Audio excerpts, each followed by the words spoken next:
coming off around here. Did you guys play railroad anymore today? Did the lads like the new cut? Hi, and welcome to part 4 of DCC Under the Hood. In this episode, what I'd like to do is discuss how control variables get programmed. Just a quick review. In part 1, I introduced the DCC signal as an AC square wave. That signal then was discussed in part 2 in electronic ways, approximated circuits that could both generate and decode the AC square wave signal. And then in part 3, I discussed some of the basic structure of packets, that with the packets being comprised of actual ones and zeros, which are an extension of the pulse widths of the AC square wave. So I mentioned in part 3 that the thing that gives the decoder in your locomotives and your accessories their flexibility is the thing called the control variables. And I suggested that what control variables are in fact programmable registers in a microcontroller that's designed into the decoder. So let me go on and discuss protocols implementation of the programming of control variables. Some time ago, I started a project, a DCC, I called it a throttle. It's the DCC control that produces the DCC signals for the railroad track.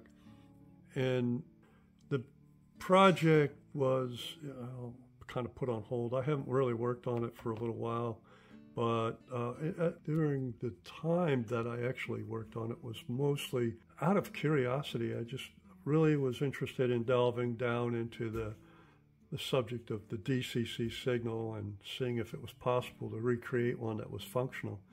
And it carried on for quite a while.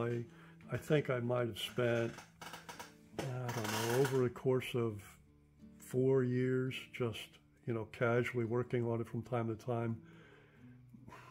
I might have maybe 3 or 4 months worth of actual work involved in this thing.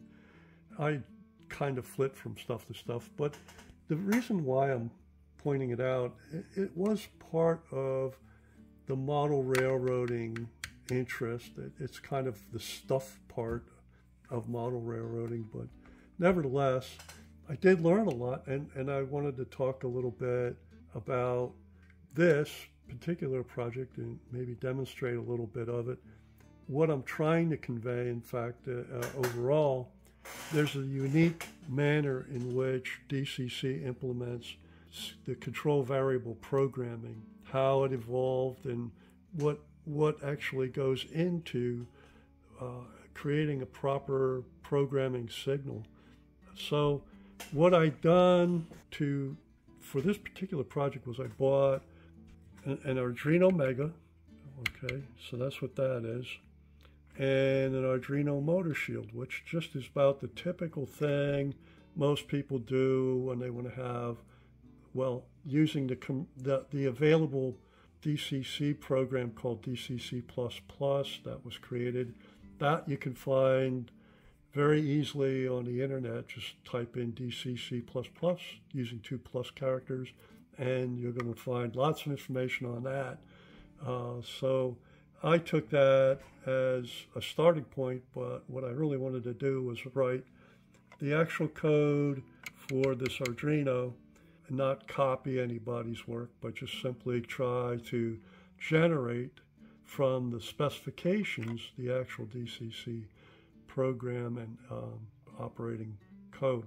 This has a case built. It's a hobby case, and I inserted the board down into the case using some standoffs so that it would protect the bottom of the case. And then, of course, this is just plugged into it. The motor shields have, if you're familiar with the Arduinos, you know that the motor shields have pins underneath that plug directly into the sockets that are provided on the motherboard. So then what I've done with it was, well, first of all, let me explain these silly wires hanging up here. This is my track power. And what I wanted to do is, this is the actual output signal going to the track.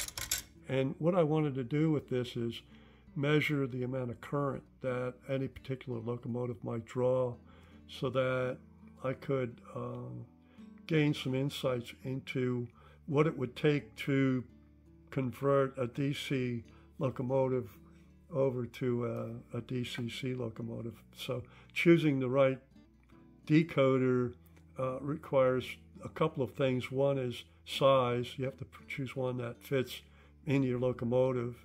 And then the other thing is that it produces the correct amount of current to be able to drive your motor. Unless, of course, you're going to change the motor out as well.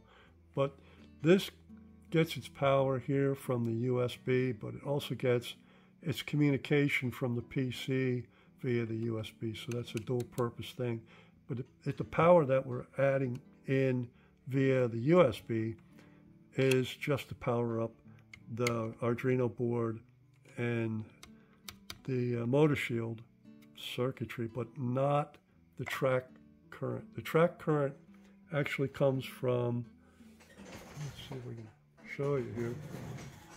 Track current comes in via this cord, which I route back through the large multi-conductor cord, the yellow one, that goes back into here for the external power. But it comes from, let's take a look back here, it comes from that wall wart. And that, I believe it was rated at 17 volts, if I recall. I'm not looking at it right now, but I know it puts out about 11 volts. So it was plenty for the track. Anyway, of course, the project required a decoder, and I wasn't about to run out and buy an expensive DCC locomotive just to play with this. So I bought these. That is it's an NCE lighted decoder, and it's like it's an interesting little device. It took me a little bit to actually appreciate it, but I was, at the time when I started working with it, I was fairly new to DCC, and and I wanted to get it working pretty quickly. But this, if you look at it, it says it works with loco, accessory, or signal addressing, which is curious. I think my understanding of DCC is that there's a loco addressing and there's accessory. So I figured that what they mean by signal addressing, I wrote it on here, is it's the extended accessory addressing, which kind of makes sense because the signals do require a lot more functionality than a simple accessory like a switch machine. This is a switch machine, you're just going to tell it to go to one position or another. As you see here, there's an application that I've created that allows me to communicate with the DCC controller, what I call my Throttle project. And this is the other side of the equation, if you will. This is the user interface. This particular design just sort of, it's an evolution. As I have pointed out, none of this software is considered to be anything more than just an experiment as I was investigating what interested me at the time. And my interest continued to grow. What this program does, if you see, I can select a device. And the reason for that is that my vision of what a throttle or a system is it's a collection of devices. So there are various devices, locomotives, and accessories that comprise a particular model railroad. And so what I decided to do is to create these devices where you can, in this instance, I can load a device, or I can create a new device, or I can edit a device after I've loaded it. And the only device that I've actually defined and kept, I've got a number of devices I created for fun, but just at this point I have one device, but I have 3 versions of it. So the version of that light it, that's what I have for the start of what I began developing is the CV programming. And so we could just open that. I need to connect to the controller in order to do anything with this other than editing. I can edit while I'm disconnected, but in order to do programming, I have to connect to the controller, of course. So right now it's connected to COM4. So you can see there's some chatter there in this, but it shows that the serial port COM4 was selected and no errors, so it is connected. So the functions was the first thing I was playing with. And for this particular device, as you see here, there's only 4 functions defined, and that's because the Light-It only has 4 functions. And it would depend on the device how many of these functions are available to the user to be able to use them. And what appears in the text box will vary according to the device that is selected. So in this case, if I had powered up, I don't currently have track power turned on. So if I did, I would be able to toggle the green light on and off using the F0. What you see here is the Control Variables tab. And in this panel, what I've attempted to do is to implement all of the necessary possibilities for programming anything under the DCC specification. The Light-It decoder is currently the device selected, so when it says choose CV number, you'll notice that it starts out with CV128 and it ends with CV160. This is the range that's implemented in that decoder. Each decoder's CVs are recorded in the device file, and each one of them has a purpose. And the purpose is, of course, displayed, like randomly selecting CV138. You can see that it says lighting effect for the yellow output in loco or accessory mode. There are 16 effects. So these effects can be programmed by changing the values of CV138. The programming mode panel wants the selection of which track to program on. In DCC, you can program a decoder on either your service track or your operations track. The operations track, of course, is the typical trackage of your model railroad that you run your locomotives on. And the service track is a special electrically separated track, generally used strictly for programming. So if I were to choose the service track, and then it would ask me for, on the service track, a particular mode. It turns out that there are 3 addressing modes available for the service track if I chose to use that. However, it turns out that the Light-It decoder only can be programmed on the operating track for whatever reason. That's how they did it. And so on the operations track, there aren't those you don't have addressing modes. It's a single protocol that will program a device on the operating track.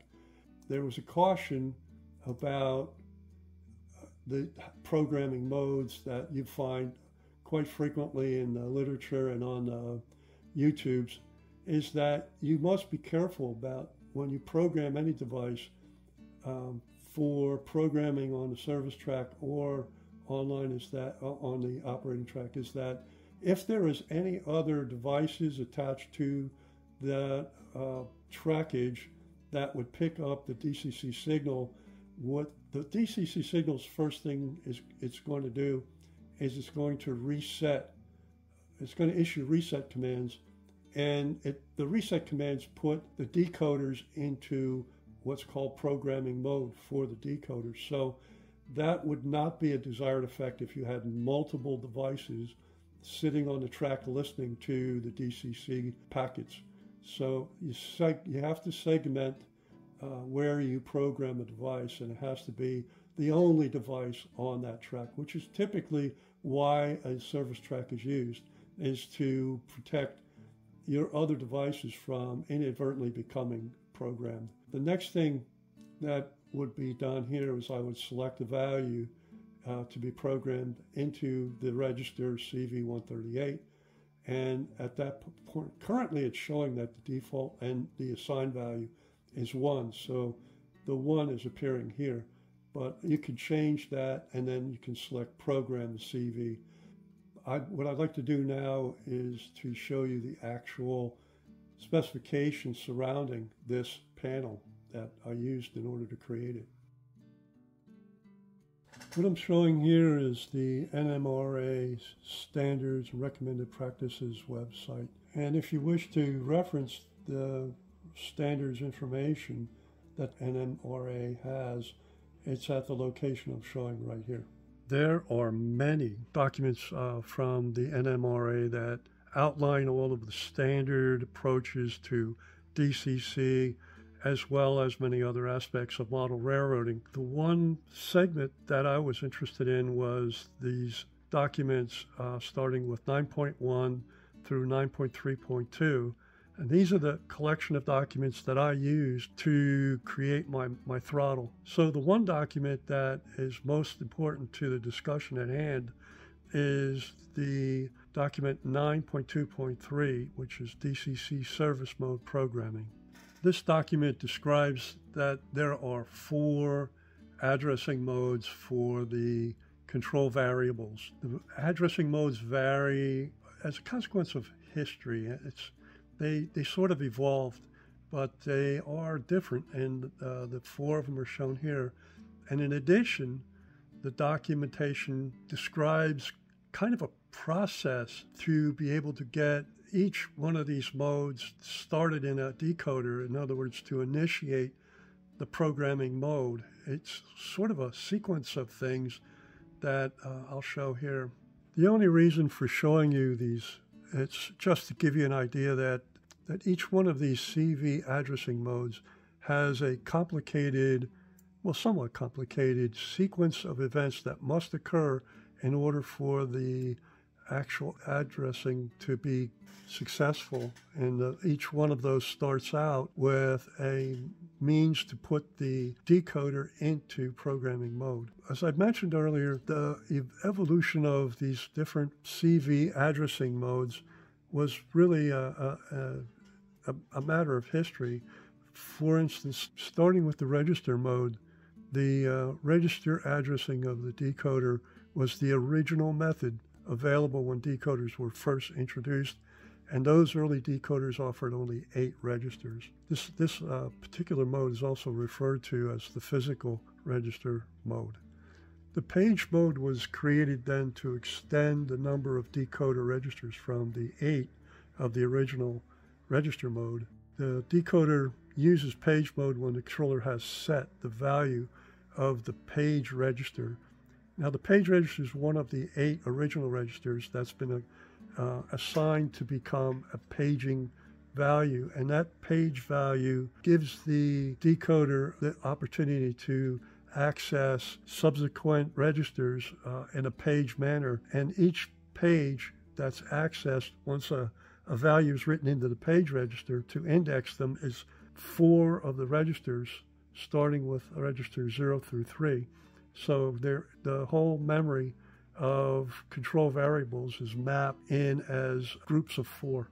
The next method was a very fast method that was developed. Its main benefit, I think, is in terms of determining what particular CV registers have in them, because in this mode it's possible to inquire for what a specific bit is, and so you can read that specific bit to make sure that you've programmed it correctly. The direct mode, you simply write the address and it's complete. Then the final one is address-only mode. And for my purposes, I'm not sure why this was even specified, because it is in fact simply register mode, which has already been defined, but only with the page register equal to 1. And it only has access to CV number 1. It's kind of was a shortcut for the purpose of assigning a new short address or being able to read it. Well, this completes the coverage of the DCC signals and protocols.